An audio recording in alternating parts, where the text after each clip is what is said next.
Some people walk into your life and feel strangely familiar, not because you know them, but because something in you recognizes something in them. Psychologists call it pattern recognition. Spiritual traditions call it a soul connection, and the truth lives somewhere in between. We often think soul connections are mystical, like destiny, fate, or some cosmic alignment. But what if the experience is actually a meeting point between your psychology and your inner world? A moment where your nervous system, your memory, and your intuition all speak at the same time. It often begins with a feeling you can't quite explain, a quiet pull, a sense of recognition that arrives before logic does. The familiarity effect. I've felt this before.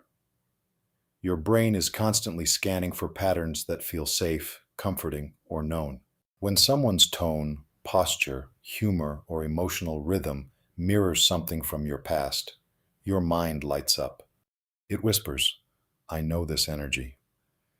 This isn't magic. It's the limbic system recognizing emotional templates you've carried for years. But spiritually, this moment feels like recognition, like meeting someone you were already connected to. It's the first layer of what people call a soul connection.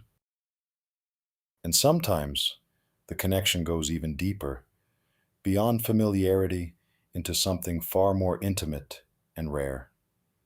Emotional attunement. You get me without trying. Some people naturally sync with your emotional frequency. They naturally mirror your tone. They understand the meaning behind your pauses. They don't push for connection. They fall into rhythm with it. Psychologists see it as attunement, while spirituality simply calls it alignment of energy. When someone meets you at the level of your inner world, not your outer performance, it feels like your soul can finally exhale. This is why the connection feels deeper than logic. It's not about who they are. It's about how your nervous system feels in their presence. When someone makes you feel understood, your brain responds instantly. It releases dopamine, the reward chemical that tells you this feels good.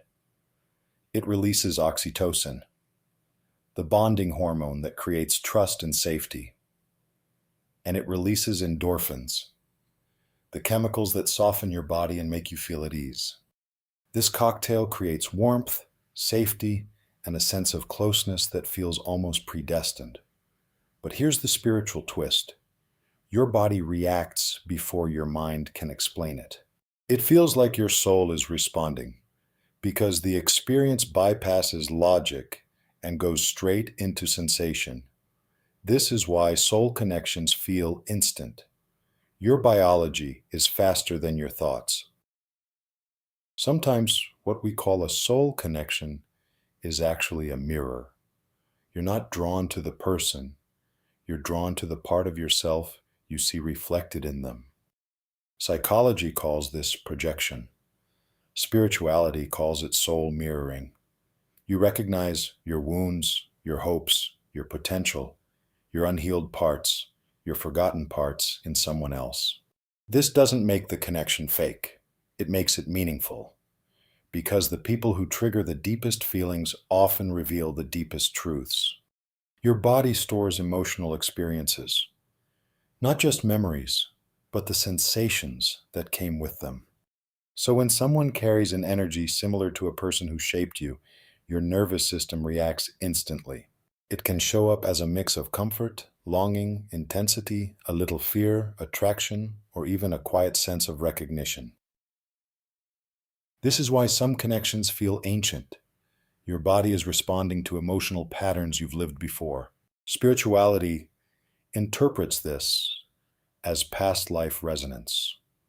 Psychology interprets it as implicit memory. Both explanations point to the same truth. Your body knows before your mind understands. Even with all the psychology explained, there's still something more. Something that can't be measured in chemicals or patterns. Some connections feel like timing, alignment, synchronicity, purpose, awakening. They arrive when you're ready or when you need a lesson. They challenge you, soften you, or open you. Spiritual psychology sees these connections as catalysts, not accidents, not coincidences, but turning points. People believe in soul connections because the experience feels like a doorway, a moment where your inner world expands. It's both science and spirit. Soul connections aren't just mystical ideas.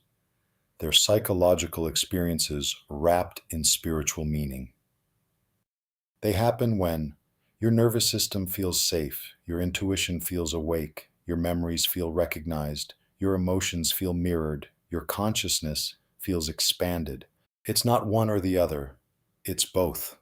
A soul connection is the moment your psychology and your spirituality speak the same language. It's the mind recognizing a pattern and the soul recognizing a truth. But why people believe in soul connections? Because the experience is too layered to be explained by logic alone.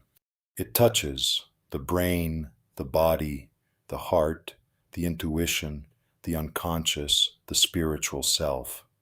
It feels like fate because it reaches every part of you at once. And that's why people believe in soul connections. Not because they're irrational, but because the experience is too deep, too familiar, and too transformative to ignore. And remember, some connections are psychological, some are spiritual. The rare ones are both. And those are the ones that don't just touch you, they transform you. Thank you for watching.